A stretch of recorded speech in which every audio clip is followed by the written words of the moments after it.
সংসার এই কথাটা কিন্তু অনেক ছোট, বাট এর গভীরতা কিন্তু অনেক বেশি। সংসার মানে আমার কাছে মনে হয় শুধু ছাদ আর দেয়াল নয়, এটা কিন্তু এক প্রকার ভালোবাসা, সহনশীলতা আর বিশ্বাসের আরেক নামই হচ্ছে সংসার। যেখানে বোঝাপড়া থাকে সেখানে সংসার সুখের হয়, আর যেখানে ইগো বাড়ে সেখানে কিন্তু সংসারটা খুব তাড়াতাড়ি ভেঙে যায়। হ্যালো এভরিওয়ান, আসসালামু আলাইকুম। Welcome back to my channel beauty blogger Subarna. আমি সুবর্ণা বলছি চট্টগ্রাম বদরনগরী থেকে। কে কোথা থেকে আমাকে দেখছেন তা কিন্তু আমার অজানা, তবে যে যেখান থেকে বসে যে পরিস্থিতির মধ্যে থেকে আমার আজকের এই ভিডিওটা দেখছেন না কেন, আমি আশা রাখছি আপনারা সকলে সুস্থ আছেন, ভালো আছেন এবং নিরাপদে আছেন।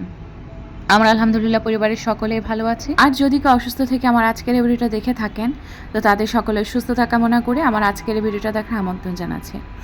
আশা রাখছি যে বরাবর মতো আমার আজকের এই ভিডিওটাও আমার সকল প্রিয় আপু ভাইদের কাছে ভালো লাগতে পারে। তো চলে আসলাম নতুন দিনে নতুন আরও একটা গল্প কথা নিয়ে। পুরো ভিডিওটা জুড়ে থাকার অনুরোধ জানাচ্ছি সবাইকে।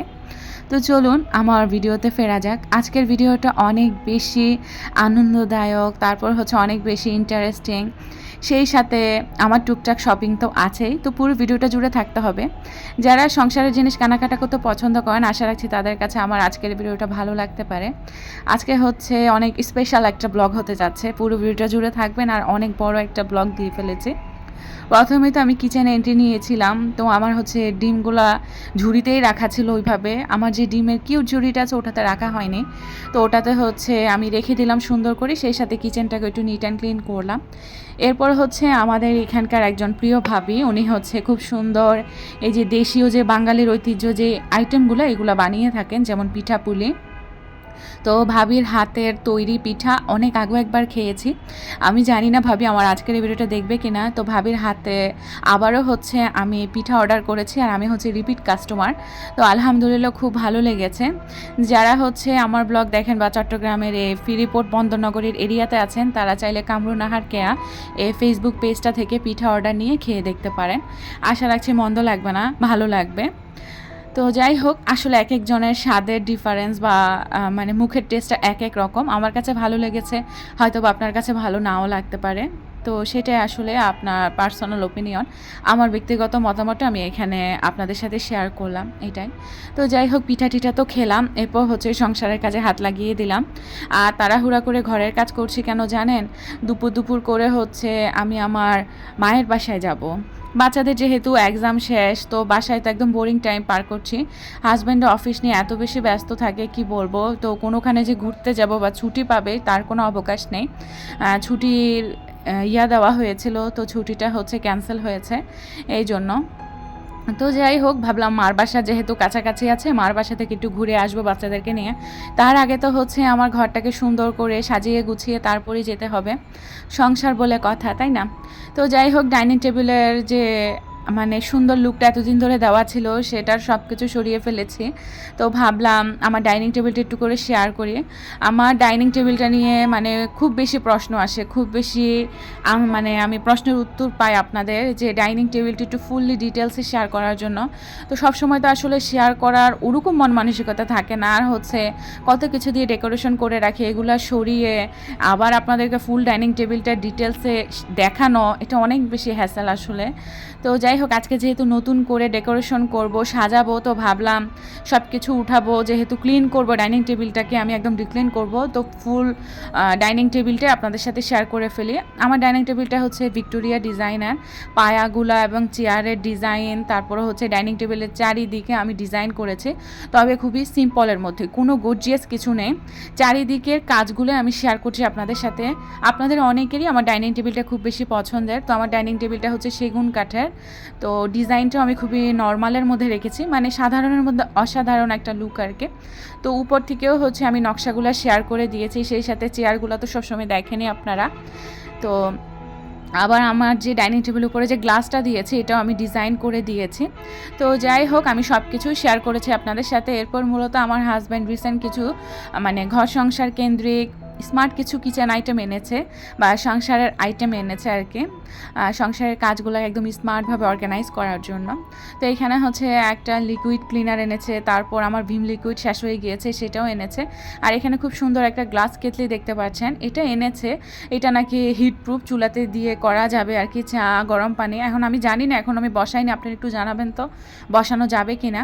তবে এটা উনি পেয়েছে, উনি ওই যে ভাটিয়ারি থেকে টুকটাক জিনিস কেনে, তো এগুলো পছন্দ হলে আমার জন্য নিয়ে আসে, বা হাতে টাকা আছে বা চোখে ধরেছে নিয়ে আসে এই আর কি।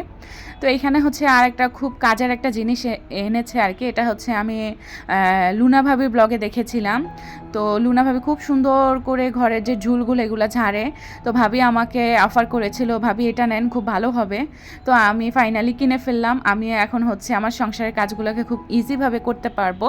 তো যাই হোক, আসলে এই জিনিসটা অনেক কাজের। আমি দূর থেকে হচ্ছে এটা বড় করে করে আমি হচ্ছে এই যে চেয়ারগুলো মুছছিলাম, তো আজকে এটা দিয়ে অনেক কাজ করব। তো এই ছিল আর কি টুকটাক আমার সংসারের কেনাকাটা।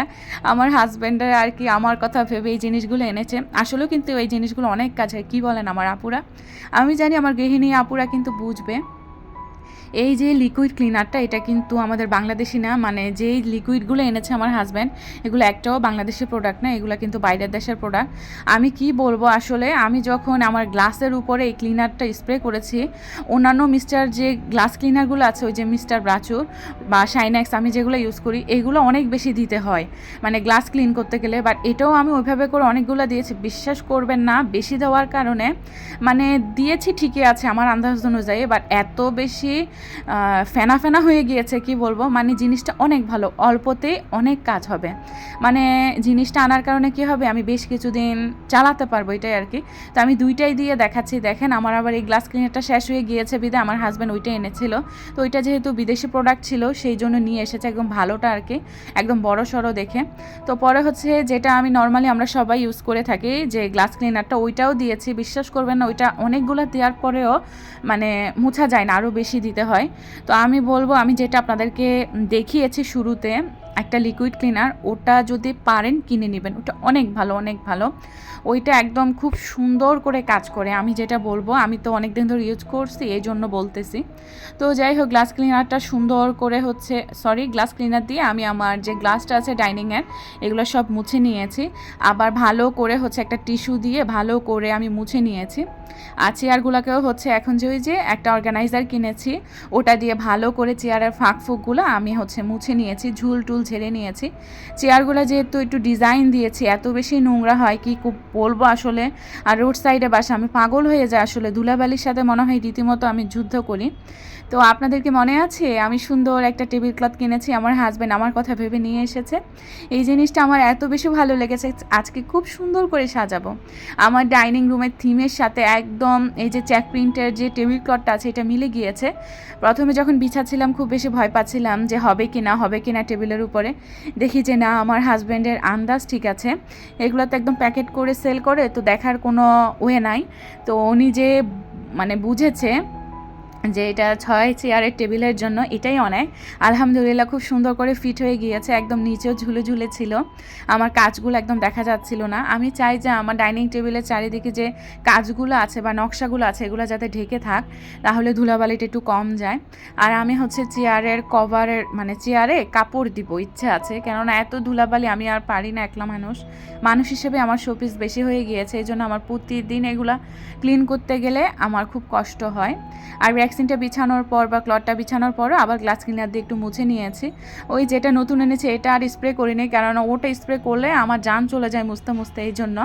তো নর্মাল যেটা ছিল এটা দিয়ে ক্লিন করে ফেলেছি। আর চারিদিক থেকে একটু ওভারভিউটা আপনাদেরকে দেখাচ্ছি। তো টেবিল ক্লথটা যখন বিছিয়েছি, তো আমার এইখানে হচ্ছে একটা ন্যাপকিন ছিল, এগুলো আমি অনেক আগে হচ্ছে অনলাইন একটা পেজ থেকে কিনেছিলাম মনে হয়, যতটুকু সম্ভব। তো এটা ইউজ করা হয় না, তো এটার কথা মনে পড়েছে হঠাৎ করে, তো আলমারি থেকে নিয়ে এসে একদম মাঝ বরাবর হচ্ছে আমি এই প্লেসমেটটা বসিয়ে দিয়েছি। এখন হচ্ছে ডেকোরেশন করা পালা আর কি, যা যা আছে, যেমন এই সুন্দর একটা কাপ দিয়ে দিব, কাপটার সাথে হচ্ছে টেবিল ক্লথের সাথে খুব বেশি মানানসই। মূলত আমার কাছে যা আছে আমি তাই হচ্ছে দিচ্ছি। একটা সময় কি মনে হতো জানেন, খুব রাগ হতো, অভিমান হতো, আর এখন হয় আফসোস আর খুব হাসি পায়। তার কারণ কি জানেন, একটা গায়নার লাইন খুব মনে পড়ে, সময় গেলে সাধন হবে না। এই কয়দিনে অনেক বড় একটা জিনিস কিন্তু আমি রিয়েলাইজ করতে পেরেছি। পৃথিবীর সব থেকে একা প্রাণী হলো কি জানেন? প্রাণীটা কে বলেন তো? মানুষ। আমরা মানুষরা কিন্তু এক প্রকার প্রাণী জাতি। সব থেকে অবাকাও কিন্তু মানুষ হয়। সব কিছু থাকে তবুও কিন্তু সে একা। আল্লাহ তাআলার কি অপূরব সৃষ্টি। যার সব আছে তার আসলে কিছুই নেই, আর যার কিছুই নেই সেই আসলে সুখী। সুখের ডেফিনেশনটা কি আপনারা কি জানেন? আর সুখ আসলে কিসে সেটাও জানাতে পারেন। তবে আমার কাছে সুখের ডেফিনেশন বলতে কি বোঝায় জানেন? এই যে ছোটোখাটো এই জিনিসগুলোতে আমার সুখ খুঁজে নেওয়া। আর ওই যে বললাম সুখ আসলে কি, আমার এই সাধারণ জিনিসগুলো দিয়ে যে আমি সাজিয়ে গুছিয়ে নিয়েছি, এটাই হচ্ছে আমার সংসারের সুখ। আর ওই যে বলেছি না যে যার সব আছে তার আসলে কিছুই নেই, আর যার কিছুই নেই সে আসলে সুখী। কি বোঝাতে চেয়েছি বুঝতে পেরেছেন? অনেকে দেখবেন অনেক টাকা খরচ করে আয়েশিভাবে বিলাসীভাবে জীবনযাপন করে, সে ফ্ল্যাট করে, বাড়ি করে, কিন্তু একটা সময় কি হবে জানেন? সে কিন্তু আর এই দুনিয়াতে থাকবে না, সে কিন্তু পরপারে চলে যাবে। তাহলে এই দুনিয়াতে ভোগবিলাসিতা করে কোনো লাভই নাই। তো সেরকমই আর কি, অনেক সময় ভাবি, অনেক আপুদেরকে দেখি, অনেক জায়গায় দেখি অমুকের ফ্ল্যাট আছে, অমুকের গাড়ি আছে। অনেক সময় খুব আফসোস করি আসলে যে আমার তো কিছুই নেই। আবার অনেক সময় ভাবি যে না, আমি এই ছোটো ছোটো সুখগুলো যে খুঁজে পাচ্ছি এটাই আমার কাছে অনেক কিছু। অনেকে কিন্তু সেটাও পায় না।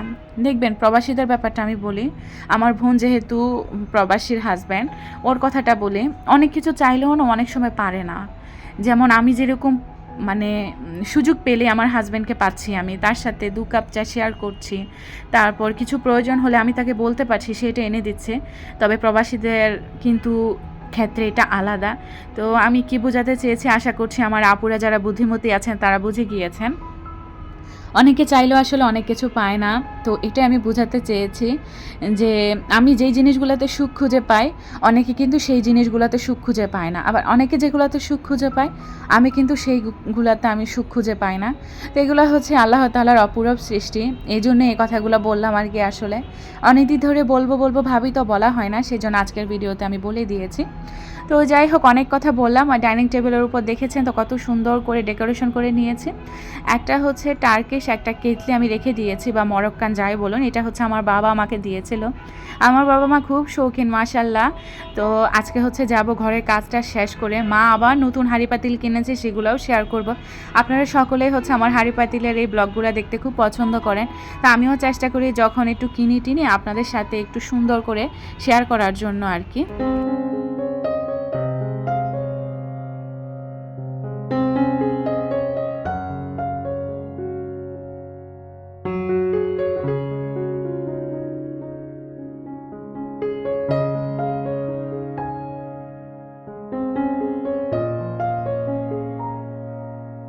আমি না আমার মেইন এন্ট্রান্সে একটা ব্যাম্বো ল্যাম্প লাগিয়েছি। সেই ল্যাম্পটা যখন জ্বালানো হয় আমার ডাইনিং রুমের ভিউটাই কিন্তু চেঞ্জ হয়ে যায়। দেখুন না, সাধারণ একটু লুক ক্রিয়েট করেছি, তাতেই ল্যাম্পের আলোতে কি সুন্দর লাগছে তাই না? তো আমি যেহেতু মানে 3টার দিকে করে আমি এই ভিডিও শ্যুটগুলো নিচ্ছি, তো এখন তো তাড়াহুড়াতেই একদম আসরের আজান হয়ে যায়, মাগরিবের আজানও পড়ে যায় একদম 5টার মধ্যে। তো বলতে পারেন বাইরে একটু রোদ যেহেতু চলে গিয়েছে, একটু অন্ধকার আর কি। তো ল্যাম্পের আলোতে আমার ডাইনিং রুমের বা ডাইনিংয়ের ভিউটা খুব বেশি ভালো লাগছিল। তো ভাবলাম আপনাদের সাথে সুন্দর এই ভিউটা একটু শেয়ার করে ফেলি। আর চারিদিকে হচ্ছে আমি একটু সবুজের ছোঁয়া রেখেছি, তার কারণ আমি সবুজ খুব বেশি পছন্দ করি। আর জিজি যে প্ল্যান্টটা সেটা হচ্ছে আমার বেলকনিতে রাখা ছিল। তো 2টা প্ল্যান্ট আছে, আমি কিন্তু আলহামদুলিল্লাহ অনেক সেল দিয়েছি আমার এই গাছগুলা। এখন আর সেল টেল দিই না, এখন যা আছে তা নিয়েই সুখে শান্তিতে থাকতে চাই। কেননা যেগুলো আছে এগুলাকে আমি টেক কেয়ার করতে অনেক বেশি মানে ঝামেলায় পড়ে যাই। তো এই জন্য আর কি। তো গতকাল হচ্ছে আমি আমার গাছগুলোকে খুব সুন্দর করে একটু নিট অ্যান্ড ক্লিন করেছি। তো ভাবলাম এগুলো হচ্ছে আমি ঘরের ভেতর ঢুকিয়ে সুন্দর করে সাজিয়ে গুছিয়ে রাখবো আর কি। তো আমি সুন্দর করে হচ্ছে ডাইনিং রুমটাকে সাজিয়ে গুছিয়ে নিলাম। আমার কাছেও বেশ ভালো লাগছিল। আপনাদের কাছে কেমন লেগেছে বা লাগছিল সেটা কিন্তু চাইলে কমেন্ট বক্সে কমেন্ট করে জানিয়ে দিতে পারেন। জানতে পারলে আমার কাছে বেশ ভালো লাগবে। এই ভিডিওর এই প্রান্তে কে বা কারা আছেন তা তো আমি জানি না, তবে প্লিজ ভিডিওটার মধ্যে ছোট্ট করে একটা লাইক বাটন লাইক প্রেস করে আপনার যতটুকু ইচ্ছে আমার ভিডিওটা কন্টিনিউ করে যাবেন। নতুন হয়ে থাকলে প্লিজ আমার চ্যানেলটা সাবস্ক্রাইব করে পাশে থাকা বেল বাটনে অলসটা চাপ দিয়ে আমার চ্যানেলটার সঙ্গী হয়ে থাকতে পারেন। এতে করে যখনই আমি নতুন কোনো ভিডিও আপলোড করবো আমার চ্যানেলের মধ্যে আপনার ইজিলি দেখে নিতে পারবেন। আর প্লিজ কমেন্ট বক্সে অবশ্যই কমেন্ট করবেন, আপনাদের মূল্যবান মতামতগুলো আমার কাছে অনেক বেশি ভালো লাগে আর অনেক বেশি ইন্সপায়ার্ড পাই নেক্সট টাইম আরেকটা কন্টেন্ট বানানোর জন্য বা আপলোড করার জন্য। তো যাই হোক, চলুন আবার ভিডিওতে ফেরা যাক। অনেক তো রিকোয়েস্ট করা হলো। ঘরের খুব সুন্দর করে একদম সাজিয়ে গুছিয়ে আমি হচ্ছে বিকালের দিকে করে আর কি আমি বের হয়ে গিয়েছি। তো সন্ধ্যাও তখনও হয়নি, আসরের নামাজ পড়ে একদম বের হয়ে গিয়েছি। তো আমি হচ্ছে গাড়ি করে আমার মায়ের বাসায় যাচ্ছি। ওই যে বলেছিলাম না, তাড়াহুড়া করে ঘরের কাজকর্ম শেষ করে বিকালে আমি আমার মায়ের বাসায় চলে যাচ্ছি। খুব বেশি ভালো লাগছিল, অনেক কিছু নিয়েছে মায়ের জন্য আমার মা বলে কথা। আর আমি আমার মা বাবার একমাত্র ঘরের বড় সন্তান আর কি। তো আমি চাই ওভাবেই হচ্ছে হাত বড় করে যেতে আমার মায়ের বাসায়। আমার খুব ভালো লাগে আসলে কারোর জন্য কিছু করতে পারলে। ওই যে মানুষের খুশি মুখটা দেখি, ওটাতেই আমার খুব বেশি শান্তি লাগে। তো যাই হোক, সে বাসায় আসার পরে তো কী বলবো, আমি হচ্ছে খুব বেশি টায়ার্ড হয়ে গিয়েছিলাম। তারপর দিন হচ্ছে এই অংশটুকু শ্যুট করেছিলাম, মায়ের আদর খাচ্ছিলাম। মায়ের বাসায় আসলে মনে খুব বেশি অলস হয়ে যায়। তো মা সকালে নাস্তা দিল, 1 কাপ ধোঁয়াটা শখের কাপে হচ্ছে দুধ চা দিল, রোদে বসে আয়েশি করে খাচ্ছিলাম। তারপর আর কি আমি বসে বসে আমার ব্লগ দেখছিলাম টিভিতে। আমার মারা খুব দেখে। আর এটা হচ্ছে আমাদের ছোটোবেলাকার খাট, আমার মা গুছিয়ে রেখেছে, তো সেটা একটু শেয়ার করছি। আর ওই রুমে হচ্ছে আমরা বোনেরা সবাই মিলে ঘুমাই আর কি আসলে। তো একটা সময় পুরো ঘর ভরার থাকতো আমার মায়ের। আজ হচ্ছে ছেলে মেয়েগুলোকে বিয়ে দেওয়ার কারণে আমরা হচ্ছে নিজেদের সংসার নিয়ে নিজেরা ব্যস্ত। আমার মার ঘর খালি হয়ে গিয়েছে। এখন খালি হচ্ছে আমার ছোটো বোনটা আছে আর আমার একটা ভাই আছে। এই দুইজন নিয়ে আমার মা থাকে আর কি। তো আমার মা কিন্তু আলহামদুলিল্লাহ একলা নয় এখনও। তো আল্লাহ আমার মা বাবাকে বাঁচিয়ে রাখো, সবাই দোয়া করবেন। আর এখানে দেখুন না, মা বাবার পাগলামি দেখেন। মানে আমি যাব শুনেছে তো অনেক দিন আগে থেকে জমিয়ে ফল ফ্রুটগুলো নিজেরা না খেয়ে জমিয়ে রেখেছে। তো মেয়ে আসবে, নাতিপুতি আসবে, তাদেরকে খাওয়াবে। তো এই আর কি কাহিনী। তো মায়ের ভালোবাসাটুকু একটু শেয়ার করলাম। আসলে মা বাবা মনে হয় এরকমই হয়, তাই না? তো আমার আসলে খুব বেশি ভালো লাগে আমার মা বাবার এই মানে কাহিনিগুলো আর কি, এই ভালোবাসাগুলা। মা বাবা বেঁচে আছে বিধায় আসলে এখনও টিকে আছি, এখনও মা বাবা ডাকতে পারি, মায়ের ঘরে যেতে পারি। তবে মা বাবা না থাকলে কিন্তু কখনো মা বাবাও ডাকতে পারবো না এই মুখ দিয়ে। মায়ের ঘর তো দূরে থাক। আমার মা বাবার জন্য সবাই দোয়া করবেন। আর আমিও আমার জায়গা থেকে আমার সকল আন্টি আঙ্কেল আপনাদের সকলের মা বাবার প্রতি রইল অনেক অনেক সম্মান, শ্রদ্ধা, দোয়ার ভালোবাসা। সব সময় হচ্ছে আত্মীয় স্বজন পরিবার পরিজনদেরকে নিয়ে অনেক বেশি ভালো থাকুন, এটাই আমি কামনা করি। আমি আমার জায়গা থেকে আসলে দোয়া ছাড়া আর কিছুই করতে পারবো না, এই জন্য অনেক বেশি ইমোশনাল আর আবেগে হয়ে গেলাম। যাই হোক, তো সুন্দর করে নাস্তা পানি খেলাম। তারপর মূলত আমরা হচ্ছে সেদিন আবার একটু বাইরে গিয়েছিলাম। তো ভাবলাম আমার মা কি কিনেছে সেটা একটু শেয়ার করি। মা অনেক কিছুই কিনেছিল, শীতের পোশাক টোশাক, তবে ওগুলো আর শেয়ার করতে চাচ্ছে না আমার মা। তো আমার মা একটা হাঁড়ি কিনেছে। কি আমার এই ক্যাসারোলের সেটগুলো এবারে নতুন বের হয়েছে, তো আমি মার্কেটে দেখেছি। তো আমার মা হচ্ছে মিডিয়াম সাইজেরটা পছন্দ করেছে। এটা এত হেভি, জার্মান টেকনোলজির যে কি বলে এটাকে, ওই হানিকম বলে, সরি আসলে ভয়েস দিতে আসলে ভুলে যাই। তো হানিকমের এগুলো তো অনেক বেশি দাম। তো যেটা নিয়েছে আমার মা, এটা সাইজটা আমার মনে নেই। তো এই সাইজটা যদি একদম জাপানেরগুলো নিতে যাওয়া হতো তাহলে 5-6 হাজার টাকার নিচে একটু পাওয়া যেত না। তো আমার মা কিন্তু এটা 1500 টাকা দিয়ে কিনেছে। অনেকে প্রাইস সম্পর্কে জানতে চান, এই জন্য বলে দিয়েছি। তো কিয়ামের এই সুন্দর এই ক্যাসারোলের সেটটা কেমন হয়েছে অবশ্যই কমেন্ট করে জানাবেন। আমার মা কিন্তু সব কমেন্ট পড়ে, ওই যে টিভিতে বসে বসে দেখে তো বাসায়। তো যাই হোক, তো সেদিন হচ্ছে আমি একদম কেনাকাটা করতে বাসায় চলে এসেছি। আর তারপর দিন হচ্ছে আবার আমি লুনা ভাবির বাসায় গিয়েছি। আপনারা কম বেশি হচ্ছে আমার এই স্পেশাল পার্সনটাকে চিনে থাকবেন। তো আমার ভিডিও যারা দেখেন তারা কম বেশি লুনা ভাবিকে চিনেন। লুনা লাইফস্টাইল ব্লগের লুনা ভাবি আমার একদম কাছের প্রিয় একজন মানুষ। ভাবির সাথে খুব সুন্দর একটা সম্পর্ক আমার। 2-3 মাসের না, বলবো 4-5-6 বছরের এরকম সম্পর্ক তাহার সাথে। তাহলে বুঝে নেবেন একটা মানুষের সাথে যখন এত বছরের সম্পর্ক, তাহলে আমাদের রিলেশনটা কতটুকু গভীরতা হতে পারে এটা একটু বুঝবেন আপনারা। যাই হোক, প্রিয় মানুষটার কাছে এসেছে। প্রিয় মানুষটার হাতের ছোঁয়া দিয়ে যে এত সুন্দর করে ঘরটা সাজিয়েছে, সেটা যদি একটু না শেয়ার করি নিজের কাছে খারাপ লাগছিল। আসলে ভাবির বাসাটা ভাবি খুব সুন্দর মনের আঙ্গিনা দিয়ে সাজিয়েছে, সেটা ভাবির বাসাটা দেখলেই বোঝা যায়। তো আমার খুব বেশি ভালো লাগে। একটা সময় দুজনে মিলে কত সুন্দর স্মৃতি নিয়ে বেরিয়েছি এই ঘরের মধ্যে। হুটহাট দুজনেই হচ্ছে গল্প করতাম, আড্ডা দিতাম, চা খেতাম। আহা, সেই সুন্দর দিনগুলা ফুরিয়ে গিয়েছে। আসলে খুব বেশি খারাপ লাগে আসলে সেই দিনগুলো ভাবলে। আমরা দুজন যখন একসাথে গল্প শুরু করি, ১-১.৫ ঘন্টায় আমাদের গল্প ফুরায় না। এই যে এত দূরে আছি, এখনো পর্যন্ত আমাদের প্রত্যেকটা দিন ননস্টপ কথা হয়। তাও ১-২ ঘন্টার উপরে, কি বলবো।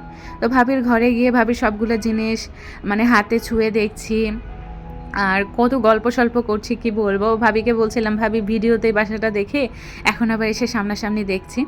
আর আপনারা তো কম বেশি জানেন ভাবি হচ্ছে ছোটখাটো করে বিজনেস করছে। তো আমি হচ্ছে ভাবির কাছ থেকে কিছু জিনিস নিয়েছি। তো এগুলা হচ্ছে বাসায় গিয়ে আস্তে ধীরে শেয়ার করব। আর অনেক শপিং করেছি, সেগুলোও ইনশাআল্লাহ সামনের দিনগুলোতে শেয়ার করব। দোয়ায় রাখবেন। আর আমার প্রিয় ভাবিটার কাণ্ড দেখেন, আমি এসেছি বলে সে একা হাতে কত আয়োজন করেছে। মাশাআল্লাহ, মাশাআল্লাহ, মুখ না লাগক। এই একটা মানুষের কথা আমি কি বলবো। সবসময় আমি ভাবির পাশে তো প্রায় ৪-৫ বছর থেকেছি, তাকে দেখেছি। যেই আসুক না কেন কখনো সে কৃপণতা করে না। নিজের কষ্ট হলেও এরকম আলিশানভাবে মানুষকে মনে আনন্দে তারপর খাওয়ায়। ভাইয়াও যেমন বড় মনের একজন মানুষ, ভাবিও সেরকম বড় মনের একজন মানুষ। এরকম সুন্দর, কিউট, এরকম প্রিয় মানুষগুলোকে কাছে পেলে আর কি লাগে বলেন তো। খুব মজা হয়েছিল ভাবি, আপনার সকল আয়োজনগুলো খুব পেট পুরে খেলাম। আর মন থেকে বলছি, অনেক অনেক ভালোবাসা আর দোয়া সবসময় থাকবে। এরকম বন্ডিং যাতে আমাদের আরও যুগ যুগ মৃত্যু পর্যন্ত থাকে, সেটাই কামনা করবেন সবাই। অনেকগুলো আদর মাখা ভালোবাসা লুনা ভাবি আপনার জন্য। আপনারা ভাবির চ্যানেলটা ভিজিট করতে অবশ্যই ভুলবেন না। আর আমি মার বাসায় চলে আসার পরে পিঠা খেতে খেতে বিদায় নিচ্ছি। সবাই ভালো থাকবেন, সুস্থ থাকবেন। আল্লাহ হাফেজ, আসসালামু আলাইকুম।